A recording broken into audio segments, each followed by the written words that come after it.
हाय नमस्कार, स्वागत आहे परत आपल्या एका व्हिडिओमध्ये.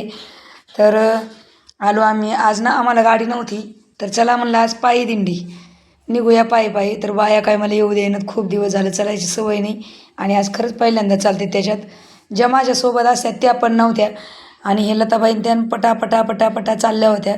अगं मला येऊ द्या म्हणलं तर कोण काय, मी सगळ्याच्या मागं, मी बाया पुढं आणि मी मागं. चला बाबा म्हणलं यांच्या थोडं पाठीमागं पाठीमागं का ना.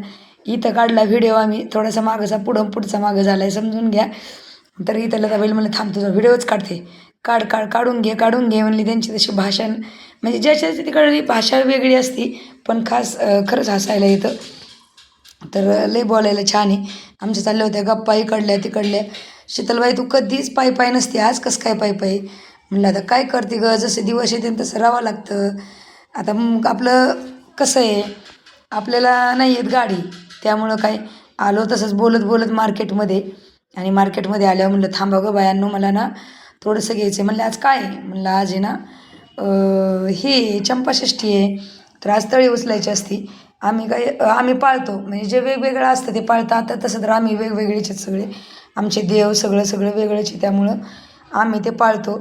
आम्ही दोघं पण वांगं आणि कांद्याची पात्र कधीमध्ये जातेच खाण्यात, चुकून नवा कांदा जातो खाण्यात, पण वांग्याचं तर कडकडीत पाळतो. तर आज उचलायची होती तळी, तर म्हणलं इथं काय वांगी नव्हती, चला पुढं. तर ह्या आजीकडे नेहमी मी वांगी घेते. तर बघा मस्तपैकी इथं वांगे होते. एवढे पण काय खास नव्हते पण होते चांगले बऱ्यापैकी. आणि आजीला म्हणलं द्या 1 किलो वांगे. मी कधी भाव नाही करत पण ते योग्य व्यवस्थित लावतात. मी म्हणलं इकडं अलीकडे घ्या पिशवी.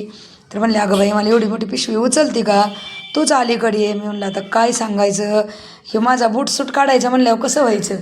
कंपनीत गेल्यावर बूट सूट सगळे बरं का, कंपनीत गेल्यावर भारी मजा असते. जर कोणाला यायचं असेल ना तर या, बूट घालायला भेटतो. काय अहो काही खरं नाही. आणि मग मी काढला बूट आणि गेलो आतमध्ये, दोघींनी म्हणून वांगी काढली मस्तपैकी. आजी म्हणलं तू कुठली ग बाई, लय वेळा भाजीपाला नेती पण काय गावाचं नाव नाही सांगितलं. आता म्हणलं वांगे निवडता निवडता एवढं आपलं बोलून घ्यावा, आमची अशी चर्चा सुरू होती. तर मग वांगे निवडले 1 किलो मस्तपैकी. शेपूची भाजी घ्यावा म्हणलं तर शेपूची भाजी एकदम 30 रुपये कडकड, 50च्या 2. नको बाबा म्हणलं शेपूची भाजी, एवढ्या मागाचं भाजीपाला खायला आपण मध्यमवर्गीय कुटुंब येतं, आपल्या खिशाला परवडणारं नाही आहे. आता काय जे आहे ते खरं सांगते. आपण एवढं म्हणजे कडक याच्यात नाही घेऊ शकत आणि मी तरी नाही घेऊ शकत बाबा. पैसा गेला ना की मला तर असं वाटतं काय करावं काय नाही.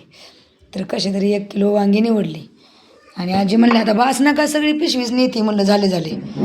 आणि मग झाल्यावर खरंच मापातून 2-3 वांगे निघले. बघ निघले का नाही. मी म्हणलं अहो मला वाटलं व्हायचीच नाही, तर द्या 1-2 एक्स्ट्रा, आजच वांगे खायचे आम्हाला नवीन. ते म्हणले मग 1-2 रुपये एक्स्ट्रा दे. मी पण 1-2 वांगे एक्स्ट्रा देते. लई हशा आमचा, बापरे. आजी काही कमी कॉमेडी नव्हत्या.